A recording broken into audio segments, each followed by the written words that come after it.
جیسے ابھی تھوڑی دیر پہلے یہ بھی بات کی کہ شعور کی اصل حقیقت، کہ جس کو ہم یہ کہہ رہے ہیں نا کہ اس چیز کا شعور نہیں، تو شعور اصل میں خود کیا چیز ہے ہمیں اس کی حقیقت نہیں پتہ۔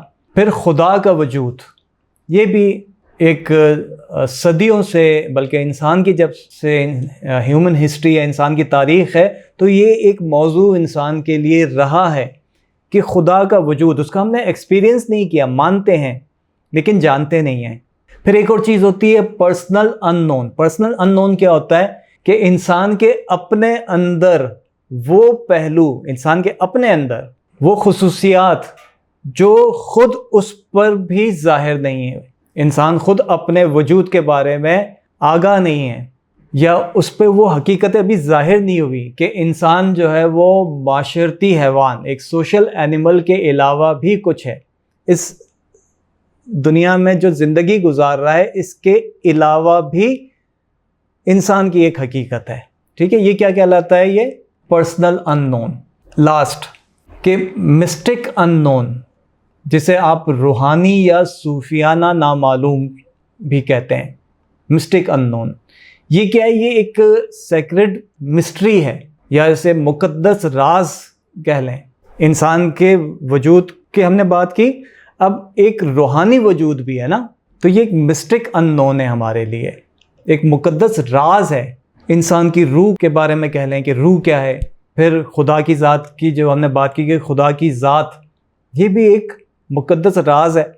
پھر تقدیر، کہ تقدیر میں کیا ہے اور کیا ہوگا، پھر موت کے بعد کیا ہوگا، موت کے بعد کی حقیقت کیا ہے، یہ سب کیا ہے؟ یہ سب وہ چیزیں ہیں جو انسان کے بس سے باہر ہیں، یا یہ وہ حقیقتیں ہیں جسے انہیں انسان کنٹرول نہیں کر سکتا۔ موت کو تو انسان کنٹرول نہیں کر سکتا، روح کو کنٹرول نہیں کر سکتا، موت کے بعد کی زندگی ہے اس کو انسان کنٹرول نہیں کر سکتا۔ بلکہ یہ کیا ہوتا ہے کہ جب یہ کنٹرول نہیں کر سکتا تو اس کا انکار کر دینے سے یہ حقیقتیں ختم نہیں ہو جاتی، ان کو ماننا پڑتا ہے، بلکہ عاجزی اور یقین کے ساتھ قبول کرنا ہوتا ہے، سرنڈر کرنا ہوتا ہے۔ ان نون کلیئر ہو گیا؟ اب یہ ہمیں کیا بتاتا ہے، انسان کو کیا بتاتا ہے؟ یہ بتاتا ہے کہ انسان کی عقل کی ایک لمٹ ہے۔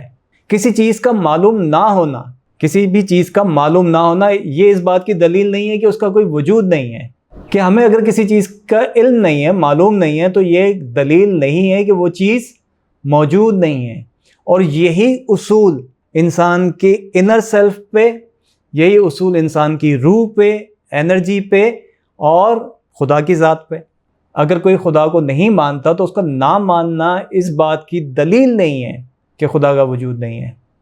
ان نون ہے، مگر اس پہ ٹرسٹ کرنا، سرنڈر کرنا بغیر دلیل کے۔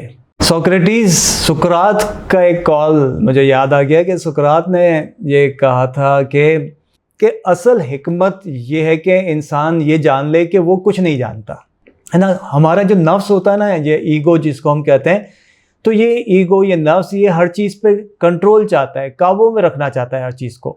ہم سوچتے ہیں کہ اگر ہمیں سب کچھ معلوم ہو جائے تو ہم محفوظ رہیں گے، مگر حقیقت میں یہ سوچ جس کو ہم سمجھتے ہیں، تو یہ سوچنا ہی کہ ہر چیز ہمیں معلوم ہو جائے، ہر چیز ہمارے کنٹرول میں ہو جائے، یہ سوچ ہمیں فکر، گھبراہٹ اور مزید بے یقینی کی طرف لے جاتی ہے، وسوسے، ڈر، خوف میں مبتلا کر دیتی ہے۔ پھر کیا ہوتا ہے کہ ہم اینزائٹی، ڈپریشن، ٹراما کا شکار ہو جاتے ہیں۔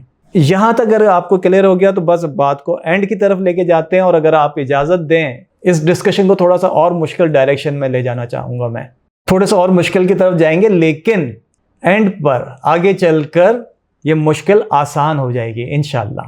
اب تک کہ آپ کو ڈسکشن سمجھ میں آ گئی، ٹرسٹ بھی سمجھ میں آ گیا، ان نون بھی سمجھ میں آ گیا۔ اب میں آپ سے ایک سوال کرتا ہوں، آپ کو ایک مشکل میں ڈالتا ہوں کہ اللہ، خدا کی ذات، اللہ، یہ نون ہے یا ان نون؟ دیکھیں اللہ جو ہے نا، اللہ یا اللہ کی ذات، لاجیکلی دیکھیں تو یہ ان نون ہے، لیکن نون ہے۔ اصل میں تو نون ہے، لیکن ہم غافل ہیں، اس لیے یہ ان نون ہے، کیونکہ ہم لاجیکلی سمجھنے کی کوشش کر رہے ہوتے ہیں نا، تو یہ ان نون ہے، لاجیکلی ان نون ہے، لیکن وہ ہے، وہ نون ہے۔ قرآن پاک میں ارشاد ہے نا، بسم اللہ الرحمن الرحیم، کہ الذین یؤمنون بالغیب، کہ ایمان والے وہ ہیں جو بن دیکھے ایمان لے ہیں، بن دیکھے مان لیں. سورہ بقرہ میں یہی ہے. اب جو میں نے آپ سے کہا تھا نا کہ ہم تھوڑا سا مشکل ڈائریکشن میں جاتے ہیں. دیکھیں قرآن پاک کیا فرما رہا ہے، الذین یؤمنون بالغیب، وہ جو بن دیکھے ایمان لائیں. اب ایمان لائیں تو کس پر؟ دیکھیں جب آپ ایمان لاتے ہیں یا ایمان رکھتے ہیں تو جس پر ایمان لائے ہیں وہ ان نون ہے، غیب میں ہے، اس کو دیکھا نہیں، بن دیکھے ایمان لائے. تو ایمان لائے جس کو دیکھا نہیں، ایکسپیرینس نہیں کیا، مشاہدہ نہیں کیا، تو جس پر ایمان لائے ہیں اس کا تعارف تو کہیں سے ملا ہوگا نا، کسی نے تو انٹروڈیوس کروایا ہوگا. ان نون کا اگر ایکسپیرینس نہیں ہے لیکن انٹروڈکشن تو ہے.